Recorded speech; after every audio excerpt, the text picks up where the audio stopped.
Hello, this is Pastor Rick, and I want to welcome you to the Sunday Forum for this Sunday, August the 27th. We have another movie review.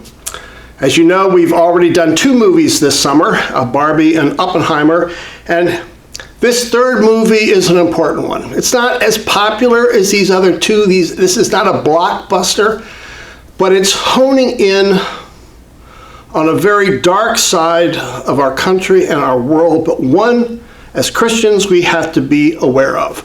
The movie is entitled The Sound of Freedom, and it's about an agent who focuses in on the epidemic of human trafficking, especially the trafficking of children.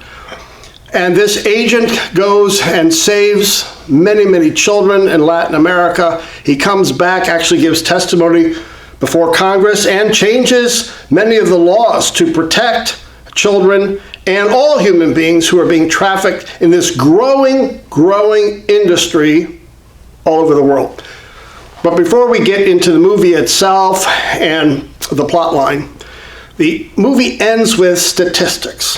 And it's important because that frames the story and why the story is so important, both to make a movie out of it, but also for us as Christians to be concerned. And let me just go over some of these statistics again, just to point out how important the story is on a global level. Children account for half of all of human trafficking in the world.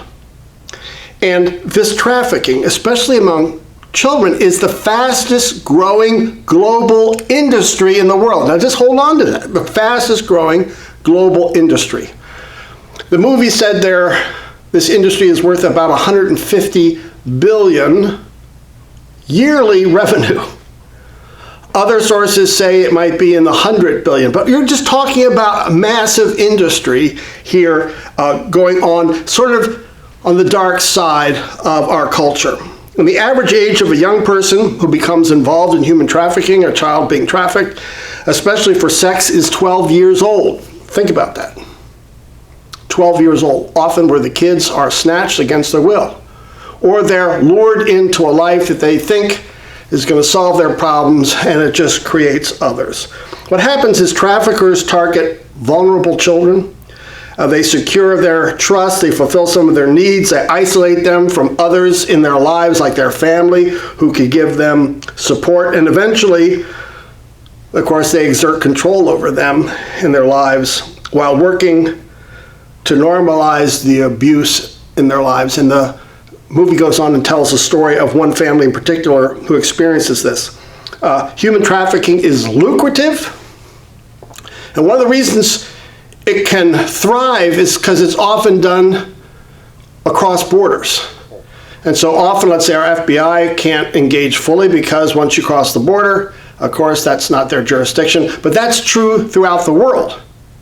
Like in this movie, someone moves from one Latin American country to another, and often that's where our security forces or that's where our police just don't venture to go. And so here we have to say the U.S. ranks as one of the worst in the world where humans are trafficked and sold. The top 5 states where this happens is first California, Texas, unfortunately Florida is number 3, New York 4, and Georgia is number 5. And although Florida ranks as 3rd, can you guess which of our cities sees the most human trafficking, especially among children? It's Tampa. And so this touches us as Christians then in Florida. And so we want to then hear about this story and hopefully be touched at a deep level so that we'll respond and say, okay, what might we do to address this problem as Christians? So first of all, the storyline, and then we're going to watch some clips from the movie.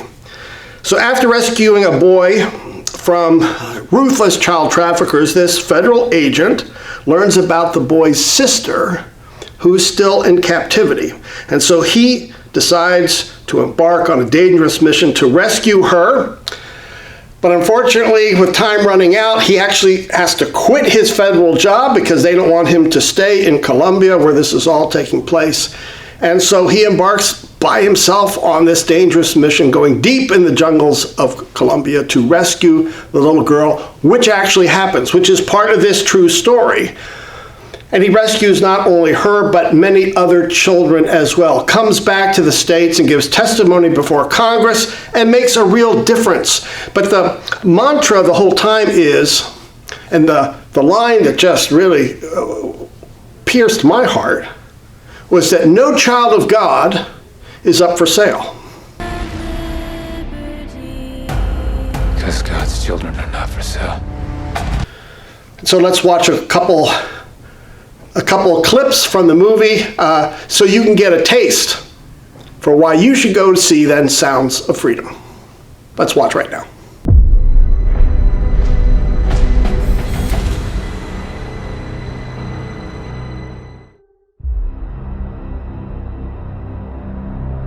How'd that make you feel? Giving a child his freedom.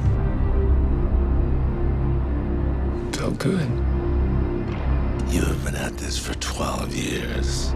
My country, 'tis of thee. Why are you doing it? Sweet land of liberty. Because God's children are not for sale. It is the fastest growing international crime network that the world has ever seen. For Homeland Security, you know we can't go off rescuing Honduran kids in Colombia. This job tears you to pieces. And where my fathers died. And this is my one chance to put those pieces back together. Land of the Pilgrim's And Rest. yet somehow you have failed to bring me one real-world lead. It's over, Tim. Close up and come back home. So you quit your job and you go and rescue those kids. Let freedom ring.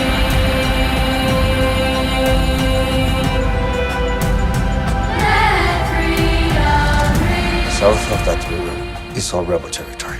No one goes in. What if this was your daughter?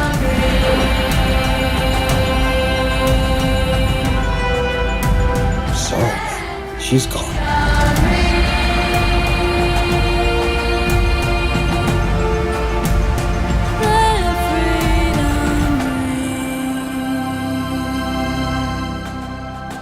Hear that? That's the sound of freedom.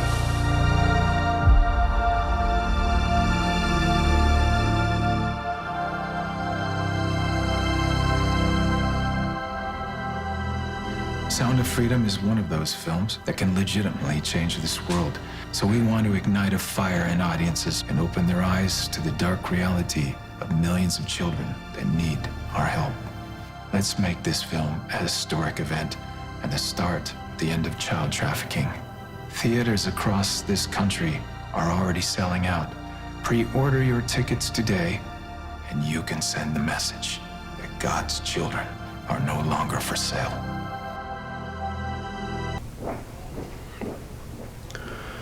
Okay, did you enjoy those clips?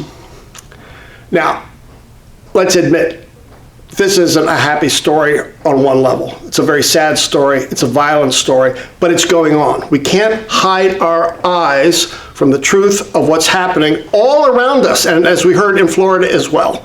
Human trafficking is a growing industry, and it will one day touch us personally, although now it's touching our neighbor. So, we want to watch this film. I hope that you'll go see it so that you're just informed about what's going on around us. We have to listen. So first of all, what can we do? We first have to acknowledge the problem. This is going on out there. It's not pleasant, but it's a reality. It's sin. It's affecting our neighbor. And so we first of all have to acknowledge it. Secondly, I think we have to join in the confession of this federal agent who says, no child should be put up for sale.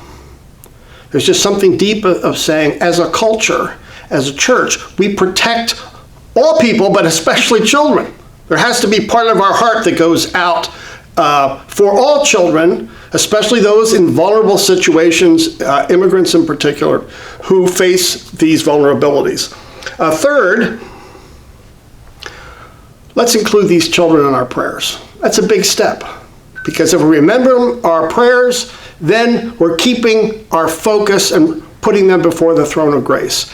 And then fourthly, if we're praying for those children, we'll also be seeking out solutions. For there's all sorts of groups now in the church and in our society who are acting and who need volunteers, who need our help and our generosity. So go see Sounds of Freedom. Open up your eyes to a grave problem in our world of human trafficking, especially among children, but also that God is at work. And our prayer is God is at work through us to create a difference. Thanks for joining us on the Sunday Forum. Bye-bye now.